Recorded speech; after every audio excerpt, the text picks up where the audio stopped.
Fechou. Pessoal, boa noite então a todos. Espero aí que todos estejam bem, que não tenham sido afetados aí pelas chuvas e quem foi que dê tudo certo aí para poder recuperar essa fase ruim aí que é da água aí e, se Deus quiser, não aconteça mais, né? Quero agradecer a presença em massa da turma aí para participar hoje dessa aula. A ideia principal aqui é a gente tratar rapidamente sobre o primeiro tópico, né? É falar sobre a questão do júri simulado. Por sorte a gente prorrogou, né? Ia cair justamente nessa semana aqui em que não teria aula hoje e amanhã pela manhã, não teria aula presencial.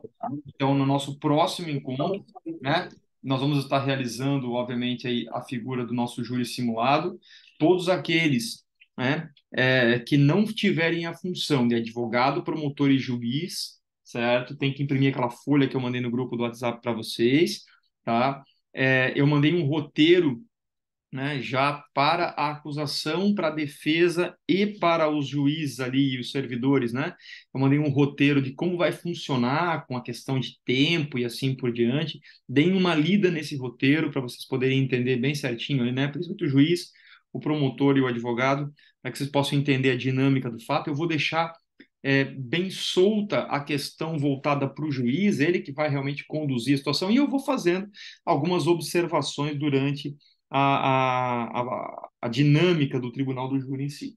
Eu queria verificar com vocês também a possibilidade, né, de tanto acusação quanto defesa, quanto magistrado, certo? Verificarem até mesmo junto ou com conhecido ou com a coordenação ali durante a semana, né, na segunda-feira, por exemplo, que antecede a nossa aula ali, né?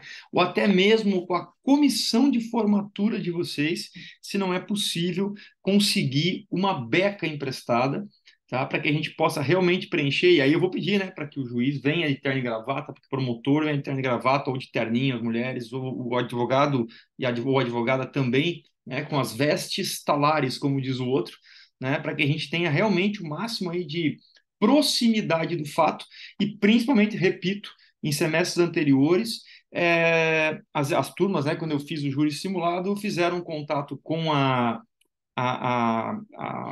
comissão de formatura, e essa comissão de formatura esteve presente no dia da apresentação, fez fotos com a turma, participou, obviamente, né, para registrar essa etapa. Então, não sei, né, de vocês, quem que é da equipe lá, se conseguiu, obviamente, se tivesse interesse, falem tanto para o empréstimo das becas. Tecnicamente, a gente precisa de 5 becas, duas acusação, duas defesas e o juiz, né? E automaticamente depois, seguindo aquele roteiro desde o início em si. Aí eu vou pedir também, né, que o escrivão, certo? Que o escrivão da turma da noite, depois o escrivão da turma da manhã, faça contato comigo pelo WhatsApp, quem foi o escrivão, certo? Para que eu possa dar algumas orientações ali sobre o auxílio que tem que ser dado para o juiz no quesito aí de elaboração lá das cédulas, sim e não, a urna e assim por diante. Então, tá? Então, não esqueçam, banca, né? Comissão de formatura, ver se a gente consegue as becas, certo? Então, nós temos amanhã para fazer a tentativa da beca e na segunda-feira, tá?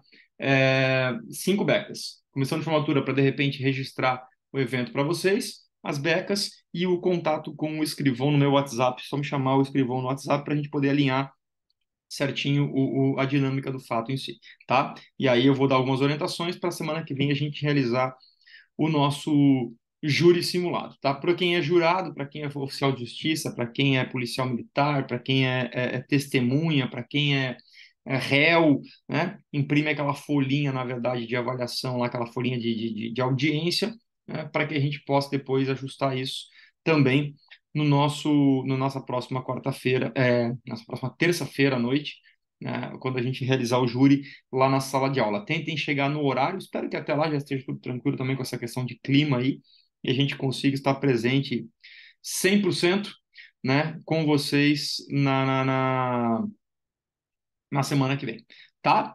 Então, basicamente, esse é o primeiro tópico que eu queria falar com vocês, e aí, então, eu quero entrar na temática nova, certo?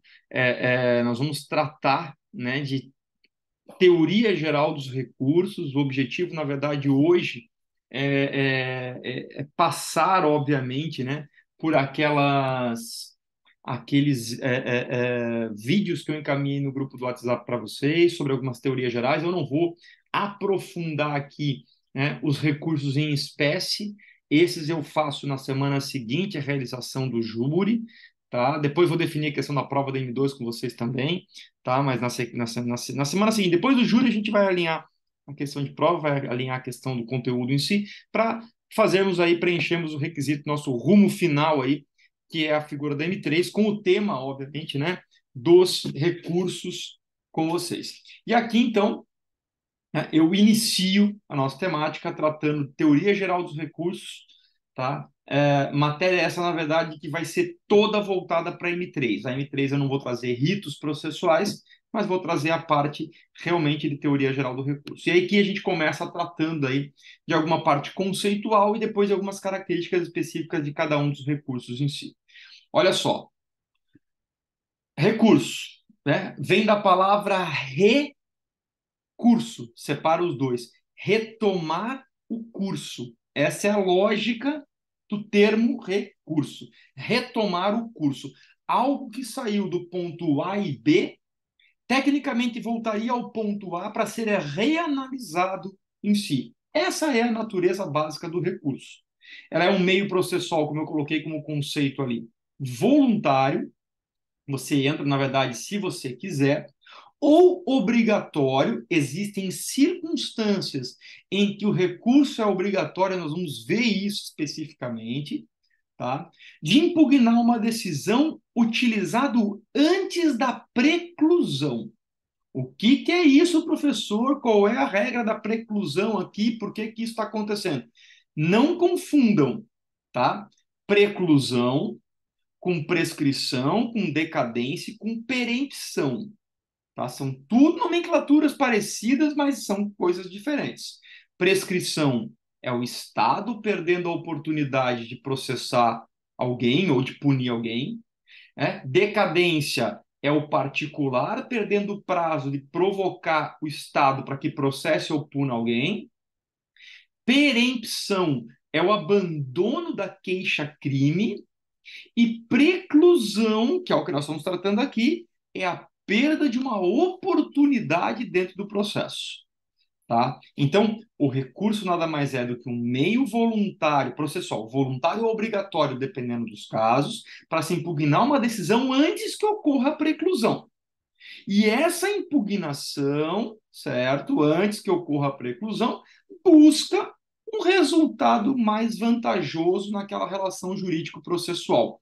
Seja, na verdade, do lado da acusação, seja do lado da defesa. Quando eu falo um resultado mais vantajoso, é vantajoso para a parte, né? Nessa relação jurídica processual.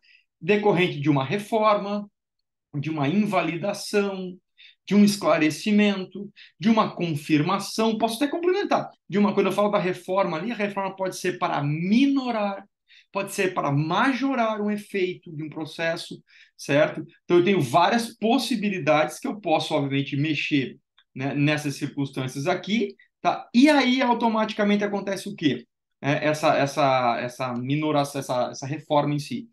Eu vou estar buscando um reexame de uma decisão judicial. Por isso a história do recurso. Por isso a história de você já estar, né, saído de um ponto A e ido até um ponto B, e, consequentemente, quando você saiu de um ponto A e foi a um ponto B, você agora quer novamente fazer essa análise em si. Rigueto, onde é que a gente está no rito processual? No rito processual, a gente está lá no finalzinho. Estou falando do principal recurso, que é a apelação, né? Mas a gente está sempre diante de uma decisão. Seja uma decisão que recebeu a denúncia, onde vai caber o habeas corpus, seja uma decisão que rejeitou a denúncia, onde vai caber recurso em sentido estrito, ou de uma decisão de pronúncia que mandou a júri, que vai caber recurso em sentido estrito, ou então uma decisão que condenou, absolveu o réu, onde vai caber, na verdade, a figura da apelação, ou de repente até uma decisão obscura, ambígua, contraditória, omissa, ou seja, né, alguma coisa, na verdade, que não está batendo, eu vou buscar o embargo de declaração. Tá vendo? Então tem vários momentos, na verdade, que a gente pode se deparar, né, com a figura, obviamente, de um recurso em si.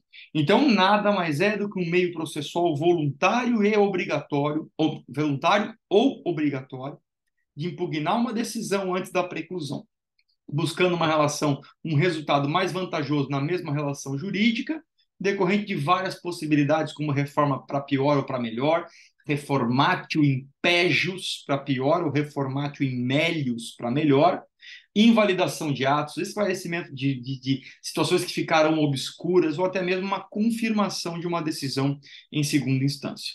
Essa é a ideia, obviamente, inicial da figura do recurso em si. O recurso, ele é pautado em algumas razões. Eu destaquei, na verdade, dentro dessas razões aqui, eu destaquei, né, basicamente duas razões que levam a gente a recorrer, né? A primeira razão, na verdade, é a falha humana, certo? Né? A primeira razão é a falibilidade humana, a possibilidade de um juiz ter avaliado a circunstância e ter concluído de maneira equivocada. E a segunda situação se chama inconformismo natural.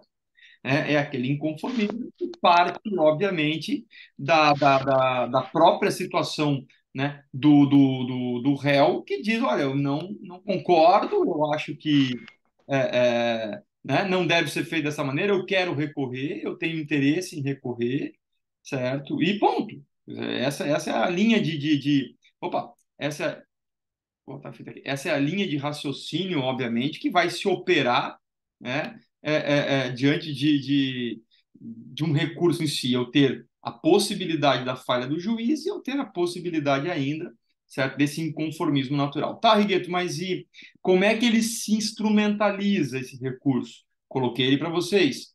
Todo recurso, na verdade, ele é instrumentalizado através de um princípio, tá? E esse princípio, na verdade, é o princípio do duplo grau de jurisdição, tá? Duplo grau de jurisdição. Rigueto, como funciona isso, tá?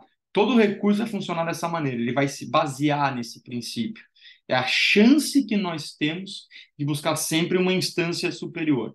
Se a decisão foi dada por um delegado, a gente chega no juiz. Se a decisão foi dada pelo juiz, a gente vai ao Tribunal de Justiça. Se a decisão é do Tribunal de Justiça, a gente vai ao STJ e ao STF, ou seja, a gente vai subindo as nossas instâncias, nunca devendo falar, principalmente vocês, alunos de direito da sexta fase, em terceiro grau de jurisdição, quarto grau de jurisdição, não. O duplo grau de jurisdição ocorre da comarca para o fórum, da comarca para o tribunal. Quando o tribunal der uma decisão, ele se torna a primeira fase novamente. O meu duplo grau de jurisdição é o STJ. Quando o STJ der uma decisão, ele se torna a comarca, né, de origem, a decisória. Minha segunda instância vai ser o STF, que é a preocupação que eu tenho hoje é os julgamentos do dia 8 de janeiro que estão acontecendo em última instância. Em última instância, eu quero saber como que o STF vai operar a garantia que eu tenho de um duplo grau de jurisdição. Como que ele vai fazer, obviamente, né, para realizar essa situação do duplo grau de jurisdição. Vamos ter que aguardar, vamos ver qual vai ser o desfecho, obviamente, né, desse processo, dessa situação aí, na verdade, que é estranha, na verdade, né? Pelo menos essa a visão que eu tenho dentro do processo, tá? Bom, feito isso, né? O recurso tem uma finalidade, tá aí, né? São finalidades que são variáveis, tá? Olha como eu coloquei para vocês ali. O reexame de uma decisão por órgão jurisdicional de superior instância, apelação, reze, ou pelo mesmo órgão que prolatou a decisão, embargos de declaração, reze, onde tem um negócio chamado juízo de retratação. Quando a gente for falar dos recursos em espécie, eu vou mostrar para vocês, vai ficar bem claro essa circunstância, como que se opera, né, essa finalidade do recurso, como é que ela se opera, na verdade, e a gente vai utilizar, né, nos demais recursos em si.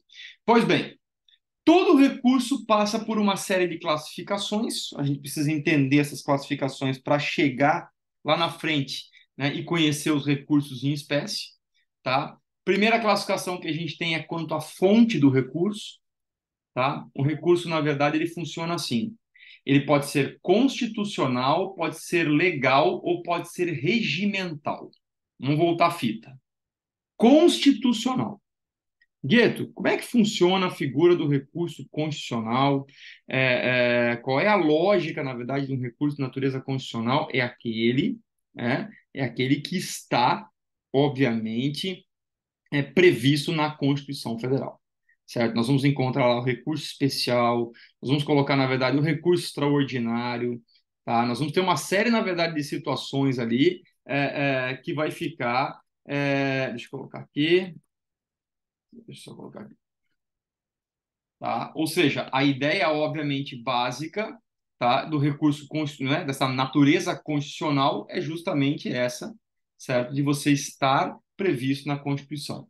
Então, geralmente, o habeas corpus, o recurso especial, o recurso extraordinário, o mandado de segurança, o mandado de injunção, eles são todos recursos que, se eu for perguntar sobre a fonte dele, eles são de natureza constitucional.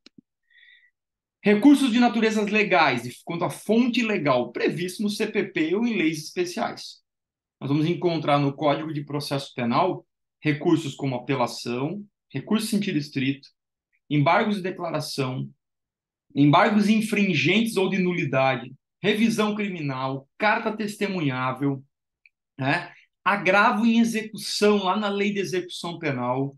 A gente vai encontrando, sabe assim, algumas situações que são, na verdade, né, prudentes ali, envolvendo essa situação. Falei, pô, Regueto, né? São cursos, na verdade, são recursos de natureza legal, né? E que automaticamente estão previstos ali, né? Então, no nosso código, estão soltos pelo nosso código, de maneira, na verdade, que eu consigo ter tanto no CPP, certo, quanto em legislações especiais, eu tenho essa possibilidade, tá, em si. Já os recursos de natureza regimental, olha a diferença, eles estão previstos em regimentos internos do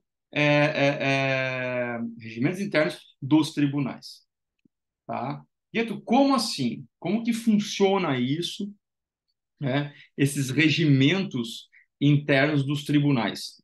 Cada tribunal, tá? Cada tribunal superior ou cada tribunal de justiça, ele tem um regimento interno, tá? Tá, Gueto, como é que funciona isso? É, por exemplo, hoje nós fizemos um agravo regimental. Onde que ele está previsto? Ele está previsto no artigo 258 do Regimento Interno do STJ.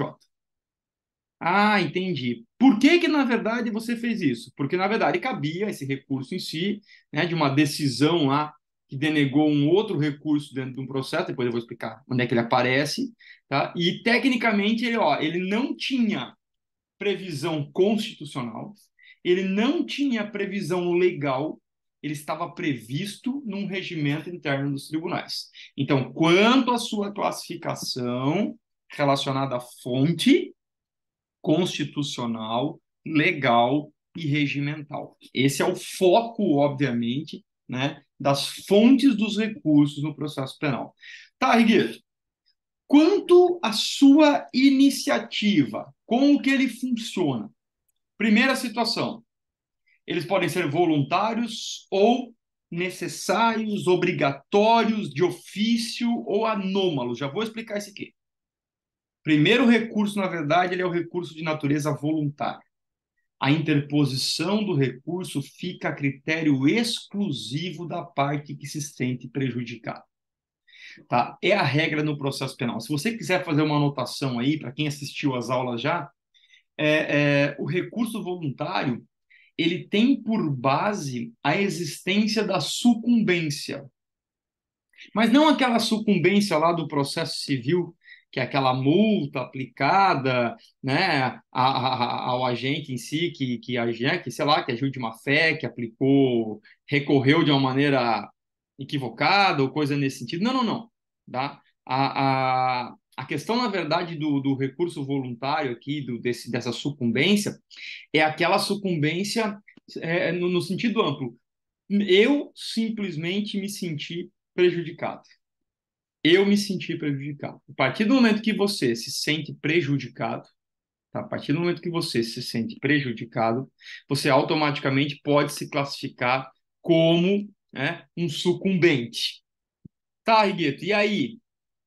E aí que, na verdade, se eu sou sucumbente, eu vou ter a opção de entrar com recurso. Essa minha opção de entrar com recurso é voluntária. A primeira situação é essa. Então, vem de uma sucumbência, vem de um ato que você perdeu e você se sentiu. Por que eu falo que é voluntário ainda? Porque eu tenho clientes que perderam e disseram assim: eu não quero recorrer. Prefiro, na verdade, cumprir a pena logo e ponto final, fechou, tá tudo certo, né? Partimos daí, então, para aquele recurso que é chamado de necessário, voluntário, de ofício, assim por diante, tá? O que acontece, na verdade, com esse recurso aqui? Ele está caindo por terra, tá? Existem projetos no Congresso Nacional que tramitam buscando acabar com esses recursos de natureza necessária, ou chamados recursos de ofício, ou chamados recursos obrigatórios, ou ainda anômalos, de anomalia. E por que anomalia? Né? Em determinadas hipóteses, o legislador estabelece que o juiz deve recorrer de sua própria decisão, sem a necessidade de ter havido impugnação por qualquer das partes. Por que ele é chamado de anômalo? Porque o juiz não tem poder decisório, mas nem em determinados casos ele tem poder decisório. Ele tem poder, desculpe, recursal. Ele não tem poder recursal, não falei decisório, não. O juiz não tem poder recursal, ele tem poder decisório, né? E em determinados casos ele vai ter poder, na verdade, recursal. Ah, mas quando? Cara, quando a lei determina. São raros os casos, tá? Coloco ali, né, aqui, muitas vezes, quando ele não recorre da própria decisão, essa decisão nunca transita em julgado, ela fica num limbo, esperando, certo, a manifestação daquele juiz. Exemplo que eu dei ali, sentença que concede habeas corpus. Ó, não é acórdão, não é o tribunal. O juiz, o desembargador, ó, o delegado me prendeu. O delegado me prendeu. Pediram um habeas corpus para o juiz. O juiz concedeu o habeas corpus. Quando o juiz concede o habeas corpus, ele olha para o HC e diz: conceda a ordem de habeas corpus para o Rigueto. Remeta-se os autos ao egrégio Tribunal de Justiça para o reexame necessário. E ele manda subir o HC para o Tribunal de Justiça para o reexame necessário. Ele fez um recurso necessário, ele fez um recurso de ofício, ele fez um recurso obrigatório, ele fez um recurso anômalo. Mas por quê? Porque a lei determina. São dois casos ali, né? Ó, concessão de HC em sentença e sentença que absolve o réu por crime contra a economia popular ou contra a saúde pública. Esse nem é mais utilizado na prática. Eu trago mais na doutrina, mas hoje até mesmo crimes contra a economia popular o magistrado acaba não recorrendo de ofício. Ou seja, está sobrando a concessão do HC. E vai cair por terra. Vai cair por terra porque eles entendem desnecessário um tribunal de justiça ter que reanalisar a decisão de um magistrado. Quer dizer, se houver uma insurgência por parte, por exemplo, do Ministério Público, quando ele me concedeu a liberdade, o MP recorre ao Tribunal de Justiça, o Tribunal de Justiça reforma aquela decisão.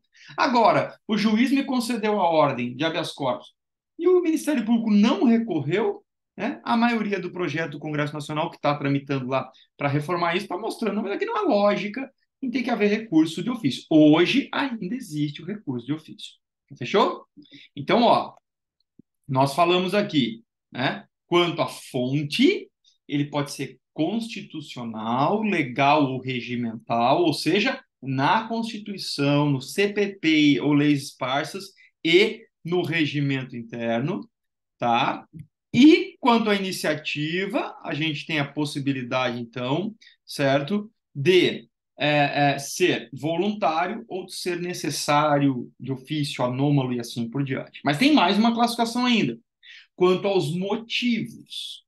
Esse aqui é interessante também, porque olha só, eles podem ser ordinários ou extraordinários os motivos. Professor, mas o que são os motivos ordinários e os motivos extraordinários? Tá? Motivo ordinário é aquele que não exige qualquer requisito específico para interposição. Basta o inconformismo da parte que se sente julgada, se julga lesada pela decisão. É o recurso que vai, na verdade, do tribunal, do fórum para o Tribunal de Justiça. Esse recurso, na verdade, pense comigo, ele é legal, o recurso né, de apelação e de reza, ele tem uma iniciativa, né, voluntária, ele é de natureza de fonte legal, e ele é um recurso de natureza ordinária. Tá? Uma apelação e um recurso interdistrito, você alega qualquer coisa. Você discute, o réu pode ter sido confesso em primeira instância. Você pode recorrer com os motivos chamados ordinários, sem problema nenhum. Já um recurso que tem motivos extraordinários é aqueles que exigem um assunto específico. Por exemplo, o recurso extraordinário. O recurso extraordinário é aquele que tem que afrontar a Constituição Federal ou princípios constitucionais. O recurso especial tem que afrontar uma norma infraconstitucional. Então, vamos pensar no seguinte de novo. A gente saiu lá da fase policial, com a delegacia de polícia, com a portaria e o auto de prisão em flagrante. Nós somos, na verdade, né, da portaria e do auto de prisão em flagrante. Nós somos para o fórum, pelas regras de jurisdição e competência, nomeado um juiz, princípio do juiz natural. O juiz deu vista ao Ministério Público, princípio do promotor natural. O promotor ofereceu a denúncia porque entendeu que haviam elementos suficientes de autoria e materialidade. A denúncia foi recebida pelo juiz, o juiz não a rejeitou liminarmente, recebeu, determinou a citação do acusado para responder à acusação no prazo de 10 dias. O advogado apresentou sua resposta à acusação e o juiz iria analisar as hipóteses de absolvição sumária. Não absolvendo sumariamente, designou audiência de instrução e julgamento, e nessa audiência de instrução foi ouvido a vítima, testemunhas de acusação, testemunhas de defesa, nesta ordem, ressalvado carta precatória, perito, acariação e reconhecimento, interrogou-se o acusado, requereu diligências no rito ordinário, não tendo diligência, alegações finais do Ministério Público, alegações finais da defesa, e o juiz proferiu a sentença. Ainda que o réu seja confesso, ele tem a possibilidade de recorrer a Florianópolis, no caso, pelo recurso de apelação no Tribunal de Justiça de Santa Catarina. Do recurso de apelação daquele Tribunal de Justiça de Santa Catarina, ele pode opor, por exemplo, embargos de declaração. Se aquele recurso, na verdade, se o julgamento daquele recurso for obscuro, ambíguo, contraditório, omisso, vamos falar de cada um dos recursos em espécie. Finalizado, na verdade, o julgamento em Florianópolis através do recurso de apelação, se nós ganharmos por unanimidade, show de bola. Se nós perdermos por unanimidade, show de bola. Mas se nós perdermos esse recurso por maioria, ou seja, 3 julgam o nosso recurso, perdemos por 2-1, ainda em Florianópolis cabe mais um recurso ordinário, de natureza ordinária, chamado embargos infringentes e de nulidade. A partir do momento que eu fiz esse recurso, saiu a decisão, parou, acabou Florianópolis. A partir de agora, eu tenho que tentar ver se existe portas abertas para o STJ no recurso especial e para o STF no recurso extraordinário. Se eu conseguir um recurso especial, se eu conseguir um recurso extraordinário, eu vou usar recursos, olha aqui, vamos voltar a fita aqui, eu vou estar usando recursos quanto à fonte constitucional, eu vou estar usando recursos de natureza voluntária, certo? Recursos contra um motivo extraordinários. Assim, ó, o maior erro dos colegas advogados é quando eles vão ao STJ e ao STF, eles replicam a apelação apresentada em Florianópolis. A apelação, você discute até receita de bolo na apelação. Miojo, como é que faz? Você põe na apelação, o tribunal vai avaliar. Brincadeira à parte, obviamente. né? O recurso os de natureza, os de motivo extraordinário, você tem que mostrar, olha, afrontou esse artigo da Constituição, afrontou esse artigo do CPP, esse artigo do CP, esse artigo da LEP. Esse artigo foi afrontado. Se o artigo afrontado for abaixo da Constituição, recurso especial. Se ele for da Constituição ou de princípios constitucionais, ele é o recurso extraordinário, que daí então vai ao Supremo Tribunal Federal. Certo? Então aqui a gente tem essa noção, né, quanto aos motivos e assim por diante. Pois bem, vamos evoluindo aqui na temática, tá? Dos recursos ali, e adianto para vocês quem chegou depois, tá?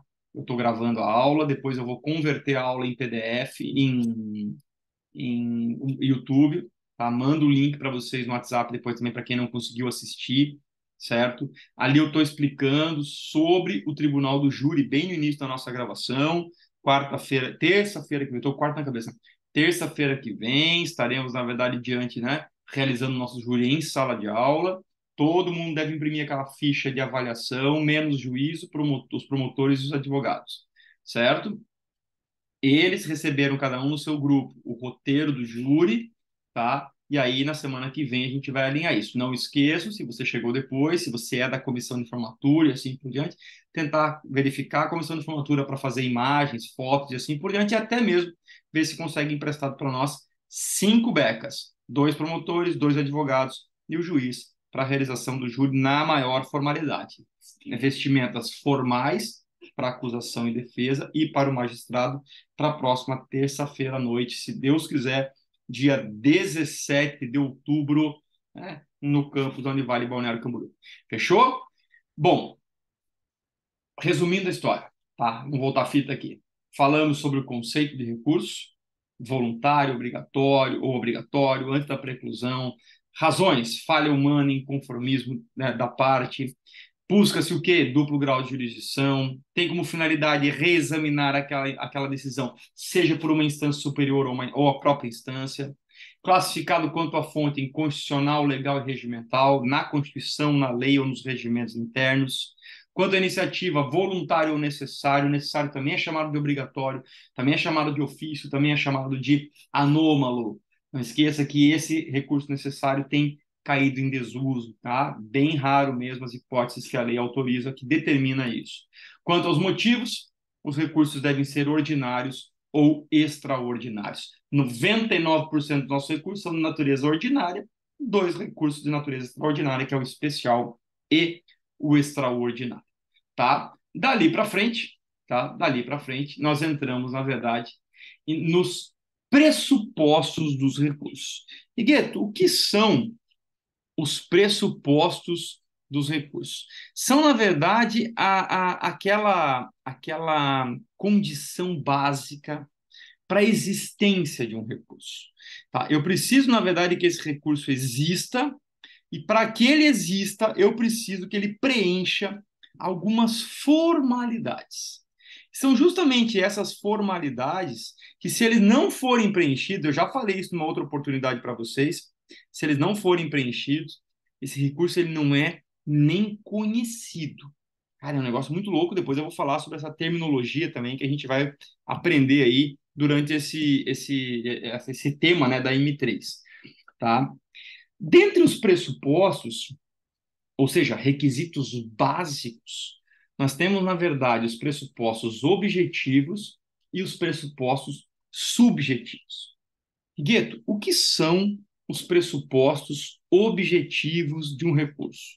Olha só, todo recurso no processo penal tem que ter previsão legal. Ah, professor, mas eu atuo no escritório com processo civil e lá a gente entra com o recurso inominado que não tem previsão em lugar nenhum. Parabéns. No processo penal, se você fizer um recurso desse, ele vai dizer, na verdade, que ele não conhece do recurso por não haver previsão legal ou fundamentação aí, né, cabimento desse recurso em algum lugar. Segundo pressuposto objetivo, tá? Todo recurso tem que ser observado as suas formalidades legais. Vieto, o que são as formalidades legais de um recurso? Existem recursos, na sua grande maioria, que são feitos em duas partes. A primeira parte se chama, né, interposição, vou puxar aqui essa minha cadeira, interposição, e a segunda parte se chama razões. Tá? Existem outros recursos no processo penal que são feitos em petição simples, em petição única. Tá? O que acontece aqui, né, com essa figura do recurso apresentado em petição simples, recurso apresentado em petição única em si? Depende, certo, do recurso. Você precisa respeitar essa formalidade. Se você, por exemplo, lembra que nós falamos aí em sala de aula do rito sumaríssimo da Lei 9.099? Lembra quando eu falei para vocês que quando sai uma sentença da Lei 9.099 nós temos que fazer a interposição e as razões juntas no prazo de 10 dias. Eu tenho que fazer as duas peças juntas no prazo de 10 dias. Enquanto que uma apelação de natureza comum, de um rito comum, eu posso interpor num prazo e arrazoar em outro. Aí vai muito da questão de prazo, de obrigação, de correria que eu tenho, que eu não tenho, de quantidade de prazo para cumprir. Uma revisão criminal que cabe só depois do trânsito em julgado da sentença. A revisão criminal ela é a irmã siamesa da ação rescisória no cível, né? E a revisão criminal ela tem por propósito desfazer a coisa julgada. E ela é uma petição única. Ela é uma petição que eu direciono para o desembargador e já começo a qualificação e já vou para dos fatos, do mérito, do direito, toco ficha.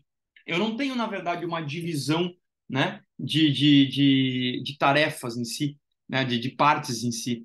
Entende? Essa é a lógica, obviamente. Deixa eu ver aqui. Tá? Bom, resumindo a história. Resumindo a história. Previsão legal é o requisito objetivo. Se chama de requisito objetivo porque para mim, é para você. Previsão legal. Apelação. Tá onde? Tá no 593, inciso 1. Revisão criminal, 621. Recurso em sentido estrito, 581. Habeas corpus, 647. Embargos de declaração, 382 ou 619. Tá vendo? Eu tenho previsão legal. Observância das formalidades legais. Forma prescrita em lei. Quais são as formas prescritas em lei? Petição simples ou interposição em razões. Terceiro requisito objetivo: tempestividade.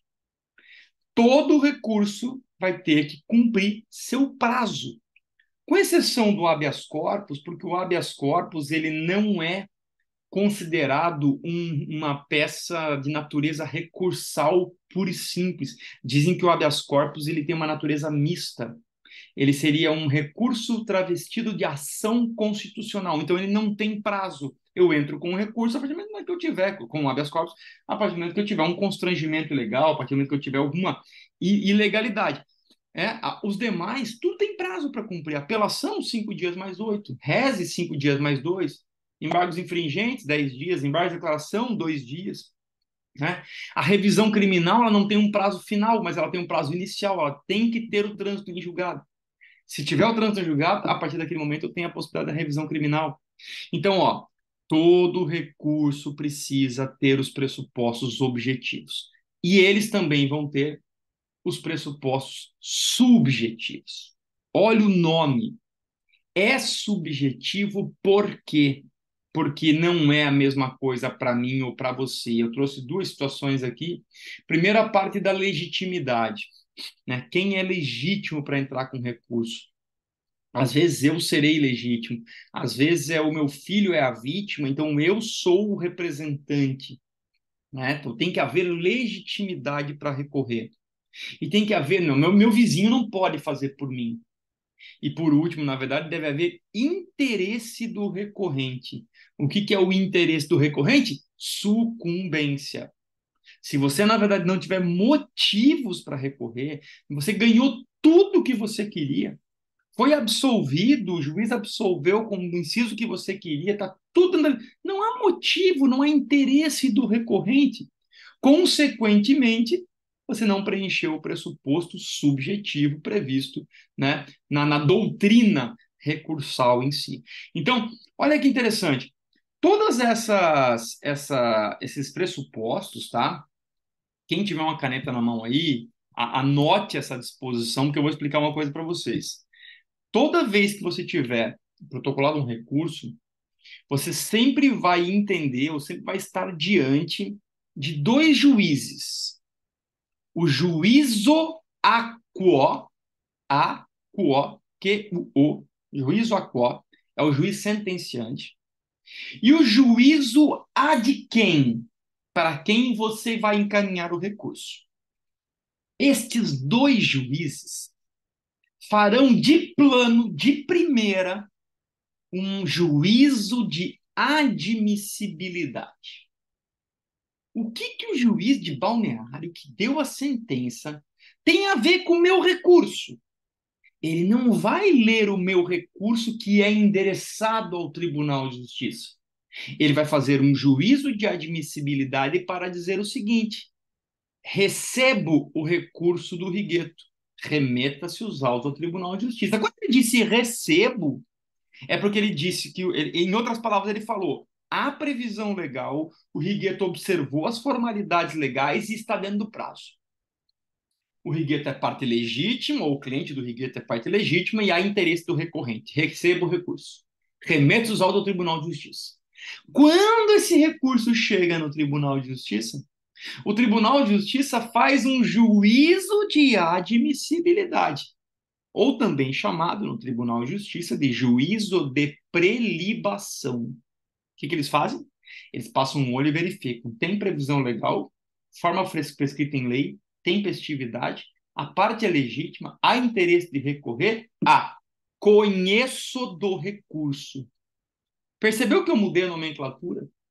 Recebo o recurso, conheço do recurso. Receber é porque preencheu todos os requisitos aqui no juízo de admissibilidade, né, inicial, e o conhecimento do recurso. Eu não estou dizendo que eu vou dar provimento ou não, eu posso conhecer para negar provimento.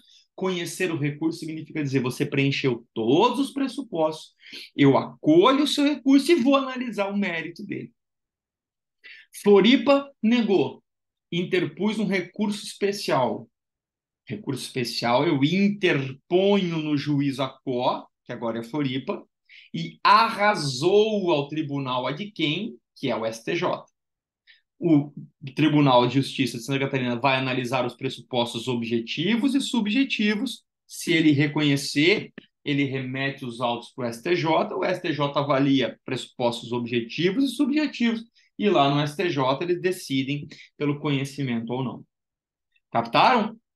Tá? Então, assim, ó, essa história, na verdade, dos pressupostos é importantíssima, obviamente, para a gente poder entender a dinâmica, né, do crime em si. Tá? Passando adiante, tá fluindo aqui, galera? Por enquanto, deixa eu parar um pouquinho aqui. Deixa eu ver se eu, né? Deixa eu voltar para a tela principal aqui. Tá fluindo a situação aqui? Estão entendendo a dinâmica, tá? Sim, tudo certo. Acredito, na verdade, que todos vocês, né? Vou fazer um acredito aqui por minha conta, né? Mas que todo mundo teve a oportunidade de dar uma olhadinha nos vídeos que eu mandei para vocês, tá? Eu acho que, querendo ou não, né? Os vídeos ajudam bastante no sentido de você tentar, né, dar uma acessada, dar uma antecipada no conteúdo. Eu estava olhando aqui, eu acho que os últimos vídeos que eu mandei para vocês, eu mandei até, deixa eu só conferir aqui, teoria geral. Na verdade eu abordei toda a teoria geral. Né? No primeiro vídeo, na verdade, eu falo do conceito, razões, finalidades e classificação. No segundo, na verdade, eu falo dos pressupostos, que é esse que eu estou abordando aqui com vocês. Tenho que falar para vocês aí sobre extinção, sobre outros efeitos, né, dos recursos criminais. E depois ainda dou uma abordagem geral em todos, na verdade, os artigos, né, que tratam da teoria geral. Da teoria geral. E aí, automaticamente, com essa teoria geral, depois vocês vão começar a receber recursos específicos. para cada um, né, dos recursos que vocês forem aprender a fazer aqui. A ideia é que vocês vão entendendo a dinâmica, apelação, res e assim por diante, tá? Então, vamos passar aqui para a parte, né, da forma de extinção dos recursos em si. Olha só que interessante. Tá? Todo recurso, tá, tem por óbvio, né, um fim. E esse fim ocorre com o julgamento dele. Uma vez, na verdade, que você chegou no TJ, chegou no STJ, chegou no STF, ele foi julgado, resolveu o nosso problema, certo?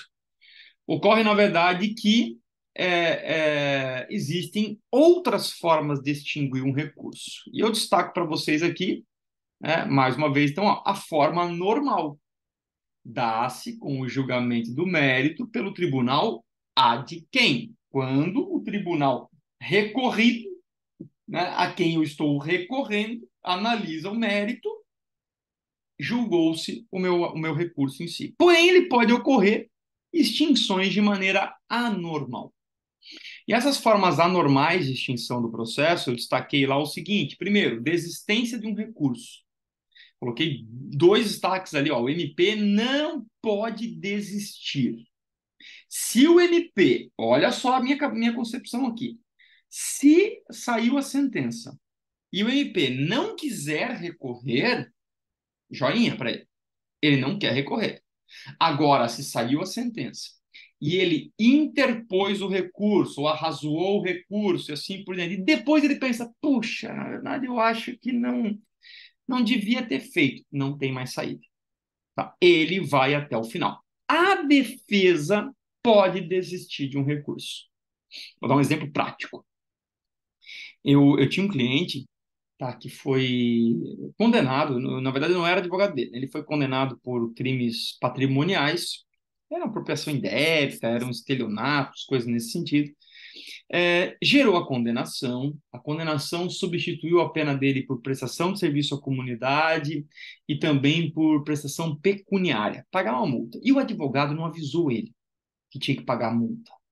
Então o cara prestava o serviço à comunidade, mas foi intimado uma, duas vezes lá através do advogado, o advogado não avisou ele que ele tinha que pagar a multa do processo. Um belo dia, o juiz, através de uma manifestação ministerial, dizendo o seguinte: olha, já que ele não cumpre o pagamento da prestação pecuniária, eu requeiro a revogação da substituição da pena privativa de liberdade pela restritiva de direitos e sua conversão em pena privativa de liberdade. Espeça-se o mandado de prisão. O advogado, naquele momento, né, eu fui contratado e ele falou: meu Deus do céu, e agora? E eu não podia perder prazo, porque havia saído a decisão na sequência. E eu fiz o quê? Eu atravessei um agravo em execução, que é o recurso cabível na fase de execução penal, mas também atravessei um pedido de reconsideração para o juiz, para que ele pudesse fazer o pagamento, ainda que tardio, daquela multa, para evitar a prisão. Aí eu fui falar com o doutor Roque, o juiz. O doutor Roque falou assim: Rigueiro, tudo bem. Eu até entendo né, que ele pode pagar essa multa aí tardiamente, eu até concordo, só que nós temos um recurso, né, doutor? O senhor fez um recurso para o tribunal. E uma vez que o senhor fez um recurso para o tribunal, quebrou nossas pernas, né? Porque agora eu tenho que esperar a manifestação do tribunal, certo? Sobre o seu pedido. Daí eu falei: doutor Roque, eu desisto do recurso, tá? Se esse é o caso, na verdade, eu desisto do recurso. Ele falou: não, então beleza, porque eu posso desistir do recurso, o Ministério Público não pode. É uma forma anormal. E aí, o que eu fiz? Simplesmente peticionei Tribunal de Justiça, tendo em vista, né, que eu não tenho mais interesse recursal, eu requeiro a desistência do mesmo. No mesmo dia saiu o despacho do desembargador dizendo: acolha o pedido de desistência, arquive-se e ponto final. O MP não pode fazer isso. Segunda possibilidade de anomalia, né, de extinção anormal do procedimento, era a deserção, que foi revogada em 2008, né? Só que olha só que interessante. Eu vou colocar o terceiro quesito aqui só para você entender, porque no processo penal, tá? Deserção e falta de preparo eram coisas diferentes. No processo civil, você não pagar as custas do processo, ou seja, não fazer o preparo do recurso, a custa do recurso, não fazer o preparo do, torna-se o recurso deserto. O que é um recurso deserto no processo civil? É um recurso que não foi pago as custas processuais. Só que no processo penal os conceitos são outros. Então analisa comigo aqui. Deserção era quando o réu condenado com o direito de recorrer em liberdade negado fugia. Volta a fita. O réu foi condenado, tá? Ele teve o direito de recorrer em liberdade negado, então tu tinha que se recolher à prisão para poder exercer o recurso, e você fugia. Aí, por mais que o teu advogado protocolasse um recurso, o juiz dizia: puxa, tendo em vista que o réu é foragido, declara o réu deserto, ou o recurso deserto. Captaram? Eu tive um caso antes de 2008, assim, era um homicídio, tá? O réu respondeu o processo praticamente solto o tempo todo, o juiz decretou a prisão preventiva dele na sentença, né? E negou o direito dele recorrer em liberdade. E aí ele, né, não havia se apresentado, estava foragido, estava ali, né? Até o último dia do protocolo do recurso.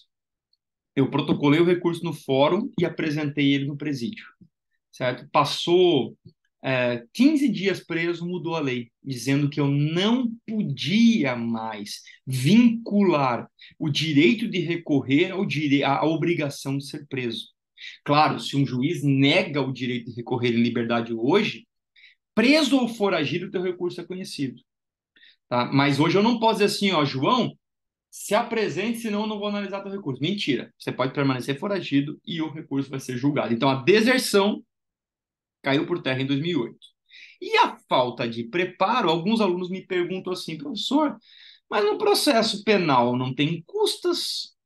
É só no processo civil? Como é que o senhor está cobrando preparo, não pagamento de custas?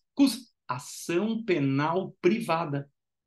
Na ação penal privada, a falta de preparo do recurso, as custas recursais, fazem com que ele fique, na verdade, seja extinto de maneira anormal. Perfeito? Então, normalmente se dá o julgamento pelo mérito, né? Julgamento do mérito ele é extinto normalmente, de forma normal, pela desistência, que o MP não pode fazer, só a defesa. A deserção caiu por terra, não existe mais, então o réu hoje pode ser preso, solto, foragido, não interessa, ele tem direito de recorrer. E a falta de preparo é somente na ação penal privada, em que o não pagamento das despesas gera, obviamente, das custas processuais, e gera, obviamente, a falta desse preparo, tá? Então, formas anormais de extinção do processo. E aí eu entro na temática da falta, né, dos efeitos do recurso. Vamos analisar os efeitos do recurso, vamos ver como é que ele funciona, na verdade, tá?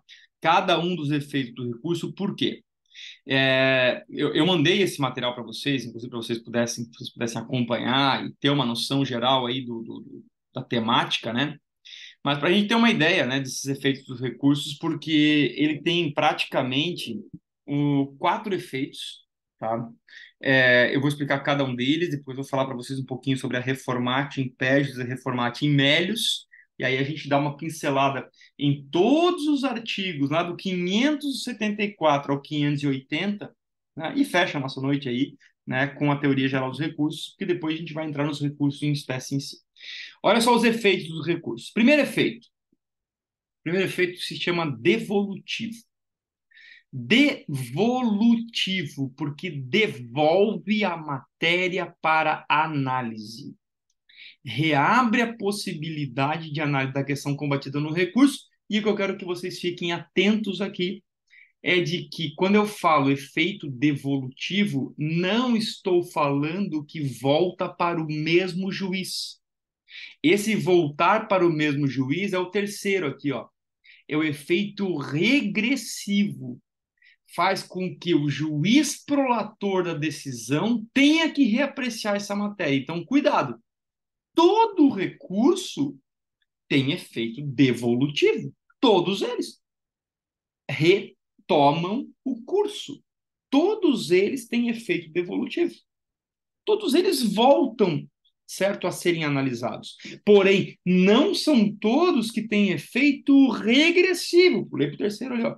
Regressivo. O que é o efeito regressivo? Voltar para o mesmo juiz analisar. Rigueto, me dá 2 exemplos de efeito regressivo: embargos de declaração e recurso em sentido estrito. Mas tem mais, tem o agravo em execução, tem a carta testemunhável, tem alguns recursos que, além de devolver a matéria para uma nova análise, eu devolvo essa matéria para o próprio magistrado. E aí o próprio magistrado faz aquela avaliação no seu chamado efeito devolutivo e no seu efeito regressivo. Perfeito? Tá, professor. E o que é o efeito suspensivo? Certo? Olha o que eu escrevi para vocês ali no slide. O efeito suspensivo, a regra é a não existência desse efeito. Suspensivo porque impede a eficácia da decisão recorrida. Olha, quando que uma sentença que condena tem efeito suspensivo? Quando o réu tem o direito de recorrer em liberdade. Uma vez que o réu esteja cumprindo a pena preso, o efeito suspensivo não se aplica. Uma vez que eu esteja discutindo um direito de um apenado, ou seja, eu vou discutir um direito através da vara de execuções penais, e o recurso cabível lá se chama agravo em execução, toda vez que eu for discutir matérias de execução penal, não há efeito suspensivo. Ninguém diz assim, ó, para por aí, para por aqui, vamos aguardar, na verdade, né? O cumprimento, vai para casa, vamos aguardar o julgamento lá em Florianópolis do teu agravo, depois você volta para a cadeia. Não, você permanece preso julgando, né, com o teu recurso, porque a grande maioria dos recursos eles têm efeito, todos eles têm efeito devolutivo, a grande maioria não tem efeito suspensivo, certo? E alguns possuem efeito regressivo. Fechou? E o quarto e último efeito se chama extensivo. Depende muito do recurso. Ó, havendo 2 ou mais réus com idêntica situação processual e fática, se apenas um deles recorrer e obtiver qualquer benefício, será o mesmo estendido aos demais que não recorreram. Essa é uma ideia assim, pessoal. Ó. Ele é muito utilizado no habeas corpus, tá? Muito utilizado o efeito extensivo no habeas corpus e também é utilizado no recurso de apelação, no recurso em sentido estrito e assim por diante. Desde que as condições sejam idênticas, processuais e fáticas. Às vezes, né, no habeas corpus, eu sou primário, tenho bons antecedentes, ganhei o habeas corpus por essas condições. Você é reincidente, multireincidente, já cumpriu a pena por outro processo, você não vai ganhar, certo? Vou dar um exemplo prático. Olha o motivo. Olha só um exemplo prático. Eu tenho 2 clientes, aliás, existem 2 réus, tá? Ambos primários de bons antecedentes. Ambos respondiam ao processo preso. Preso. Eu fiz um HC para o meu cliente, para o Manuel. Eu fiz o pedido de revogação da preventiva, a juíza negou. Fiz um HC para o Tribunal de Justiça do Paraná, o desembargador negou. Fiz um HC para o STJ, ministro Rogério Schetti, concedeu a liminar e mandou soltar. As condições. Por que ele soltou meu cliente? Ele falou excesso de prazo. Meu cliente não pode ficar guardando preso a conclusão das investigações. Ele estendeu os efeitos do Manuel para o Carlos, porque o Carlos também estava preso aguardando a investigação do mesmo jeito que o Manuel. O Carlos era primário, tal qual o Manuel. O Carlos estava incorrendo no mesmo crime, tal qual o Manuel. Ou seja, as situações eram idênticas. Aí ele aplica. Vai aplicar tanto efeito extensivo na apelação, no habeas corpus, na apelação, né? Toda, toda e qualquer decisão, tá? Que venha beneficiar o réu, isso é um ponto que você também tem que ficar bem atento nisso. O processo penal é feito para o réu, né? Então, toda decisão que você tem favorável ao réu, certo? Você aplica. Às vezes não, Tássia. Tá? Se é um julgamento, por exemplo, num tribunal de justiça, vamos dar um exemplo lá, em que estão julgando do plenário, já tive caso na prática, agora faz a semana passada, aonde o juiz, o desembargador falou o seguinte, no meio do meu recurso, né? eu era o embargante, já era um recurso de embargos de declaração. Porque eu havia alegado na minha apelação a prescrição de um dos crimes. E eles não reconheceram. Aí eu fiz um embargo de declaração dizendo, olha, há uma contradição entre vocês, é previsto em lei, está prescrito. Só eu embarguei. E eram 4 réus, só eu embarguei. Tá? O desembargador falou assim, ó, acolho os embargos da defesa do fulano de tal, através do doutor Rigueto, acolho, declaro extinta a punibilidade do artigo do crime tal, do artigo tal, e aplico efeito extensivo aos demais réus. Ele aplicou automaticamente. O HC, esse do STJ, o Paraná não quis aplicar. O advogado peticionou lá em Brasília, no meu recurso, dizendo: eu quero que aplique efeito extensivo ao corréu. O ministro do STJ aplicou efeito extensivo. Entendeu? Então, não é toda vez automático esse efeito extensivo em si. Certo? Então, ó, efeitos devolutivo, suspensivo, regressivo e extensivo. Gueto, como que na verdade você vai trabalhar com esses temas na prova? Tá lá na M3. Dylan, Marla, Rafaela, Mariana. Eu geralmente vou trazer alguma situação prática e vou pedir para que você avalie o recurso cabível e me diga, né, quais são os pressupostos objetivos e subjetivos, qual é a sua classificação quanto à fonte, quanto à iniciativa, quanto né, a motivação. Me diga, na verdade, quais são os efeitos aplicáveis a esse recurso, tá? Então, aí, conforme a gente for olhando depois cada um dos recursos em específico, nós vamos estudar rese, apelação, embargos infringentes, cargo testemunhado, revisão criminal, habeas corpus, vamos estudar todos aqueles códigos, aqueles artigos que estão previstos no nosso CPP. Vamos esgotar o CPP com todos os recursos possíveis. Rigueto, nós vamos trabalhar com especial, com extraordinário, mandado de injunção, mandado de segurança? Não. Por que que não? Porque esse tema é de competência, na verdade, da disciplina Direito Processual Constitucional lá do 10º período. Tá? Aí ele trabalha só com as matérias de natureza constitucional em si, RESP, RE, né? MS, que é o mandado de segurança, e o mandado de injunção, o MI, certo? Então aqui, na verdade, o que nos compete falar é dos recursos de ordem legal, né? E também não trabalho com o regimental, até porque não dá tempo, mas de ordem legal, que é o previsto no CPP e nas legislações esparsas, tá? Feito isso, tá tratado, então, na verdade, né, dos efeitos recursais, certo? Dos efeitos recursais, nós partimos para esses dois temas aqui. Um se chama, na verdade, reformatio impejus e o outro se chama reformatio in melius. Mas deixa eu tirar da tela. Deixa eu tirar da tela aqui para a gente falar com vocês aqui. Olha só. Reformatio in pejus. Reformar para pior. Reformatio in melius. Reformar para melhor. E Gueto, quando isso ocorre?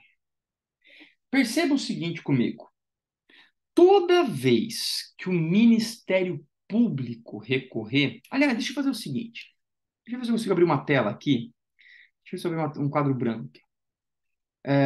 Deixa eu ver aqui. Segura as pontas, tá? Deixa eu ver se eu consigo fazer um negócio legal aqui. E se eu conseguir, eu... Novo.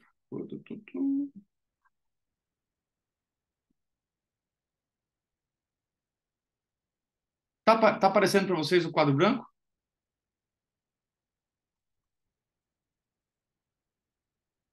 Deixa eu ver. Oh, meu Deus do céu. Próximo. Tá.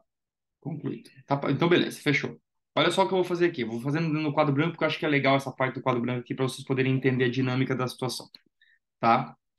É, é, Olha só. Eu vou tentar fazer um desenho aqui, tá? Vamos ver se a minha... Ele vai permitir aqui. Ó, a galera tudo participando, que legal. Ó. Marcos, a Luane aparecendo. Tá? É um quadro interativo, achei esse aí, né? Não sei qual é a lógica da coisa aqui, mas a galera vai se manifestando e vai. Tá. Então, olha só. Deixa eu ver se eu consigo desenhar para vocês um negócio aqui. A sentença, ela pode piorar a situação, aumentar a pena do agente. A sentença pode deixar igual, ou a sentença pode favoreceu a gente. Vamos pensar nessa linha de raciocínio aqui? Tá? Vamos pensar nessa linha de raciocínio. Piorar, tornar igual ou melhorar. O que eu quero que vocês entendam aqui? Toda vez que o Ministério Público recorrer, toda vez que o Ministério Público recorrer, olha só, a pena pode ficar pior, a pena pode ficar igual ou a pena pode melhorar. Ó, reformatio impejus, reformatio in melius. Estão acompanhando? Tá dando para ver o rabiscar no quadrinho aqui, certinho?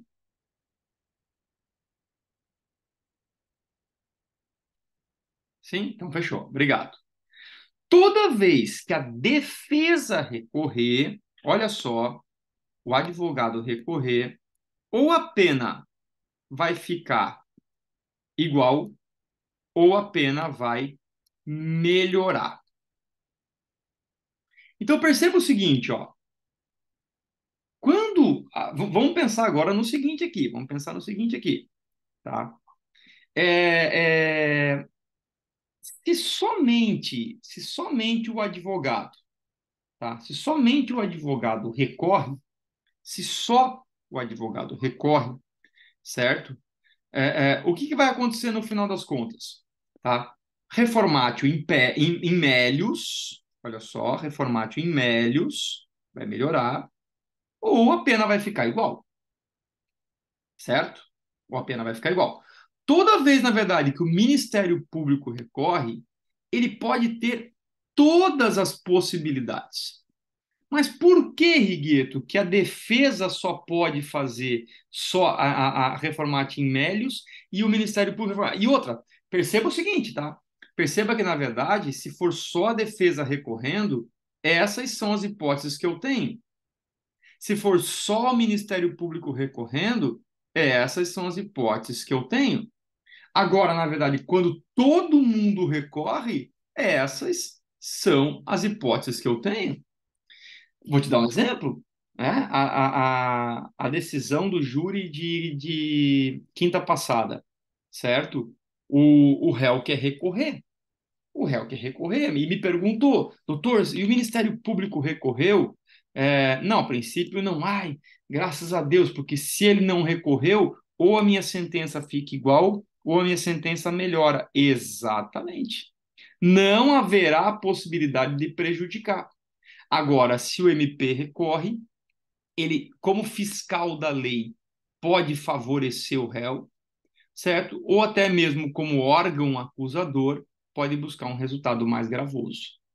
Essa é a lógica no final da história, certo? Então, acho que esse quadrinho mostra bem aqui, né? O reformatio in melius, tá? E o reformatio in pejus, aqui em cima, na verdade. Tá? Esse aí é o caminho aí para a gente poder entender. Beleza? Deixa eu fechar esse quadro branco aqui. Fechou. E deixa eu voltar aqui para o slide para vocês olharem então o que eu quero dizer para vocês. Primeira situação. Olha o reformatio in pejus. Havendo recurso apenas por parte da defesa, o tribunal não pode proferir decisão que torne mais gravosa a sua situação, ainda que haja um erro evidente na sentença, como, por exemplo, uma pena fixada abaixo do mínimo legal. Não pode fixar abaixo do mínimo legal. Se um juiz fixou uma pena de 5 anos e a mínima era 6 e o tribunal percebeu isso, mas o recurso foi só da defesa, proibido o reformatio in pejus. Só vai reformar para pior se o MP recorrer. E eu coloquei aqui uma exceção. Olha aqui a exceção. Vamos pegar aqui o marca-texto aqui, tá? Olha a exceção aqui que eu quero que vocês visualizem, tá? A anulação do julgamento do júri. Olha só, se houver anulação do julgamento do júri, certo? Se houver anulação do julgamento do júri, ele é uma exceção à regra, automaticamente poderá haver o chamado reformatio in pejus indireto. Deixa eu fazer uma anotação aqui para ver se dá. Vamos ver se... Não, não vai dar aqui. Não vai, tá? Então, assim, ó, o que que eu quero que vocês entendam no final da história, tá? É que essa linha de raciocínio aqui, vou botar feita aqui, qualquer coisa, deixa eu ver se eu consigo desmarcar aqui, aí, tá? Quando que ocorre um reformatio impejus indireto? Quem assistiu o júri de quinta-feira passada, o Júnior levou 6 anos e 6 meses de reclusão por homicídio doloso, né? E embriaguez ao volante. 6 meses de embriaguez ao volante foram declarados prescritos, sobrou 6 anos de reclusão no semiaberto por homicídio doloso. Nós perdemos por 4 votos a 3. Eu reconheci os 3 que vieram conversar comigo sobre a questão do voto, né? E, infelizmente, nós precisávamos de mais homens do que mulheres. Tínhamos 4 homens e 3 mulheres. A decisão ficou muito na tampa e automaticamente um dos homens acabou votando junto com as mulheres. Então ficou 3 homens com a gente e 3 mulheres e um homem com o Ministério Público. Bom, ele pegou 6 anos. Imagine que eu entre com recurso de apelação, só eu, tá? E eu consiga anular o júri. Quando eu anular o júri, significa que o júri vai a júri novamente. E se ele for a júri novamente, tá? O tribunal do júri novo pode dar uma sentença condenando o Júnior novamente, e o juiz que na época for julgar lá deu uma pena de 7 anos de reclusão. Pode? Pode. Professor, mas daí piorou e o recurso foi só da defesa. É uma exceção à regra. É uma exceção à regra. Por que que é uma exceção à regra? Porque é o chamado reformatio impejus indireto. Indireto. Ó, as pessoas sempre fazem essa confusão. Elas ligam o 6 da condenação primeira com o 7 da condenação segunda, da segunda condenação. Porém, a primeira condenação ela foi anulada. Então, quando ela é anulada, você não tem mais esse parâmetro. Então, as pessoas fazem uma confusão porque eles querem fazer um parâmetro onde não tem esse parâmetro, na verdade. O que que acontece no final das contas? Se não tem o parâmetro, não tem condenação comparativa. Agora tá. E o reformatio in melius? E esse é top. Ó, havendo recurso apenas por parte da acusação, estou invertendo a história agora, o tribunal pode proferir decisão mais benéfica em relação àquela constante da sentença. Exemplo: réu condenado a pena de 1 ano de reclusão, Ministério Público apela visando aumentar a pena, mas o tribunal entende que deve absolver o acusado porque não existe prova suficiente. Perceba que quando o MP recorre, a pena pode ficar igual, posso reformar para melhor ou posso reformar para pior. Se a defesa recorre, a pena pode ser igual ou melhor, nunca piorar a pena em si. Aqui eu vou dar um exemplo para vocês, né, do reformatio impejus, né, do reformatio impejus e do reformatio in melius, para vocês acompanharem comigo ali em raciocínio. O nosso atual presidente, né, ele foi processado, né, melhor dizendo, inicialmente, ele foi processado pela Vara Federal de Curitiba. Lá na Vara Federal de Curitiba, ele foi condenado. Eu não lembro a pena dele, mas ele foi condenado na Vara Federal de Curitiba. Tanto ele quanto o Ministério Público Federal recorreram ao TRF4, Porto Alegre, e fizeram uma apelação. Lá no TRF4, o TRF recebeu as 2 apelações, conheceu das 2 apelações, negou provimento ao recurso da defesa e deu provimento ao recurso do MPF, aumentando a pena do molusco, do Lula. Tá? Quando saiu a decisão do TRF, certo? Aumentando a pena, eles fizeram um recurso de embargos de declaração. Embaixo de declaração foi julgado, corrigido, porque embaixo de declaração é só para clarear alguma situação obscura, e fizeram então um recurso especial ao STJ, MPF e defesa do Lula.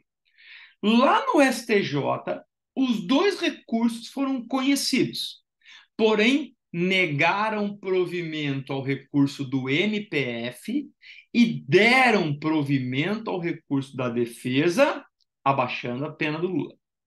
E aí, então, ele fez um recurso extraordinário ao STF, que foi inicialmente negado provimento ao recurso extraordinário.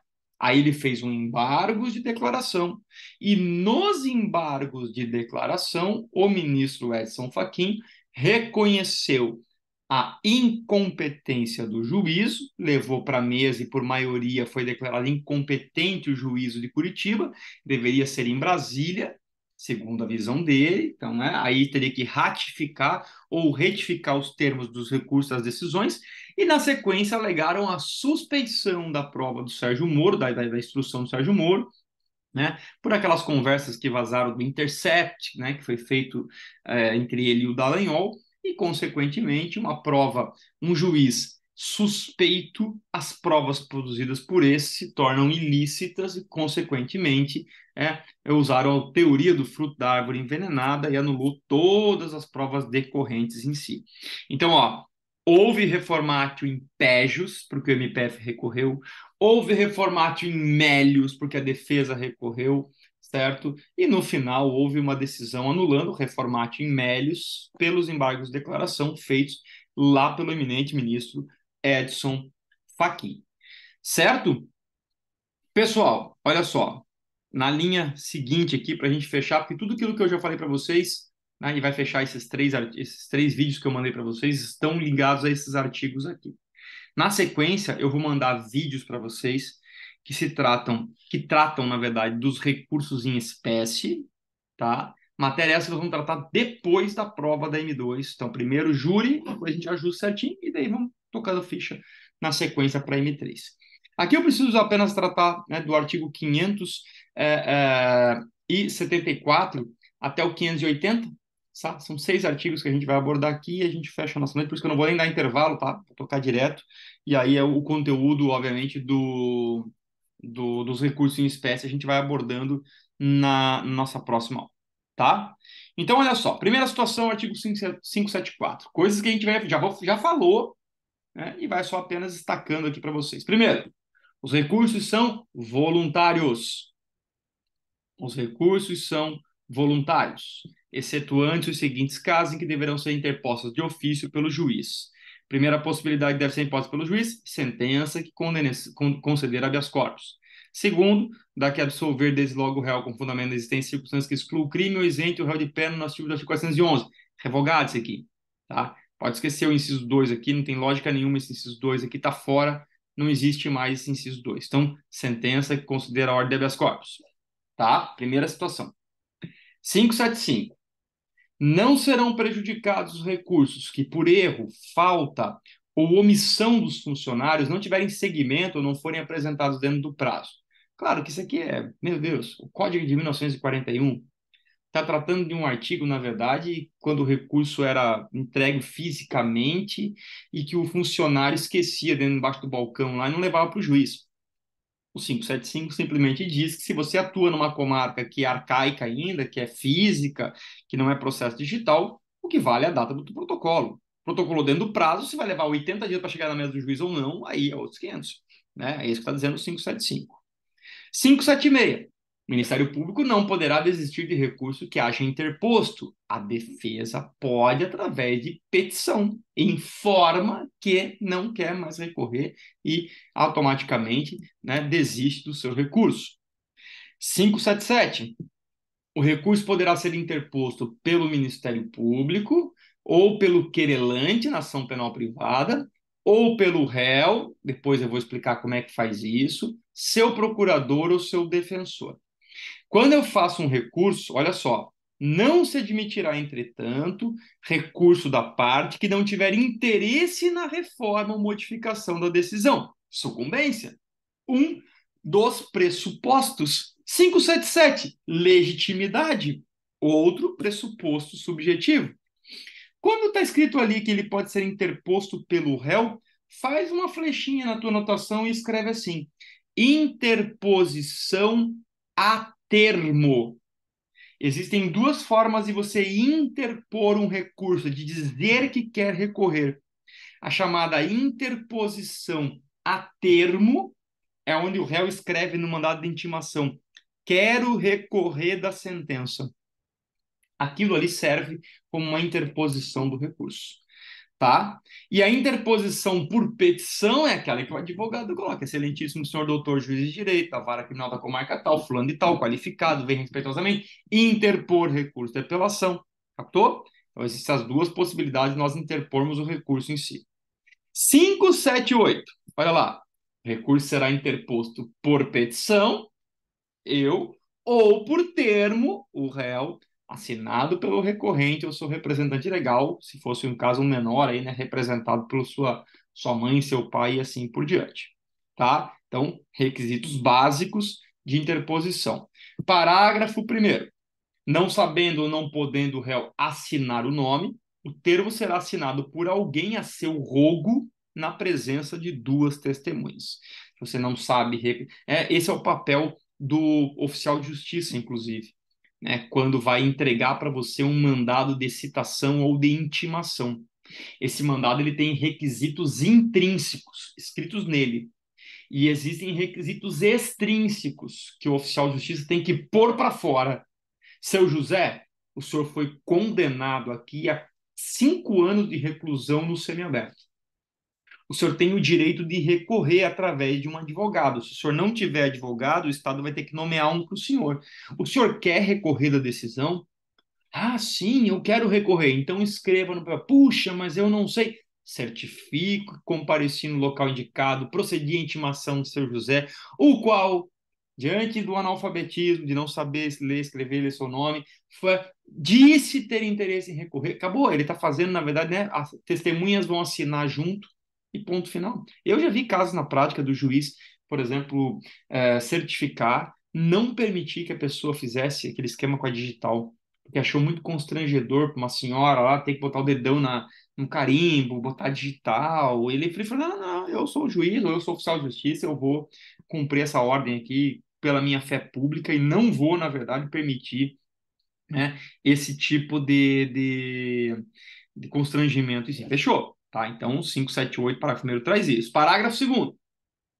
A petição de interposição de recurso, com o despacho do juiz, será até o dia seguinte ao último do prazo, entregue ao escrivão, que certificará no termo da juntada a data da entrega. Blá, blá, blá. Parágrafo 2º do artigo 578 é manual de instrução para o escrivão. Tá? Hoje é digital isso. Vai tudo para o juiz digitalmente, um clique você está mandando para o cartório, do cartório para o gabinete e assim por diante. Aqui está dizendo que aquela peça que você disse, olha, eu estou interpondo o recurso, com o despacho do juiz dizendo recebo o recurso, intime-se para apresentar as razões, né? Vai até o último dia seguinte ali, né? Ao último dia do prazo. Se eu tenho 5 dias, vai no sexto. Se eu tenho 2 dias, vai no terceiro. Entregue ao escrivão, que certificará no tema juntada da juntada à data da entrega. Interposto o recurso por termo, o escrivão, sob pena de suspensão de 10 a 30 dias, olha só, fará concluso, tá, os autos para o juiz em si. Isso aqui não chega nem a ter lógica, tá? Imagina, eles vão punir, certo, o escrivão com suspensão de 10 a 30 dias, caso ele não levasse o recurso, né, ao juiz. Pode acontecer isso ainda hoje? Pode. Eu não vejo mais acontecer. Só uma cidadezinha pequena, de repente, algum tipo de estresse entre o escrivão e o advogado, né, ou do próprio juiz com o advogado, mas, regra geral, eu não vejo nenhum tipo de atuação dessa natureza. Tá? O 579, esse aqui é interessante. Salvo a hipótese de má-fé, a parte não será prejudicada pela interposição de um recurso por outro. Já volto. Se o juiz, desde logo, reconhecer a impropriedade do recurso interposto pela parte, mandará processá-lo de acordo com o rito do recurso cabível. Pode anotar, porque vai cair na prova. E cai na prova da ordem. Isso se chama princípio da fungibilidade. Princípio da fungibilidade. É quando, olha só, salvo hipótese de má-fé, você está entrando com o recurso errado de sacanagem, só na verdade para ganhar mais tempo, tá? É má-fé. Caso contrário, você entrou com um recurso, ficou na dúvida, eu vou dar um exemplo para vocês já, que é muito comum, tá? A parte não vai ser prejudicada se interpuser um recurso no lugar do outro. O juiz vai reconhecer a impropriedade, puxa, não era esse, mande-se autuar como aquele. e ele vai cumprir o recurso e acabou. Vou dar um exemplo prático que aconteceu na prática, aconteceu com muita frequência. Depois a coisa mudou, a coisa se pacificou, né? Mas no primeiro momento era muito comum acontecer isso. Decisão que decretou medida protetiva de urgência para o homem. Homem acusado de violência doméstica contra a mulher ganhava uma medida protetiva de urgência.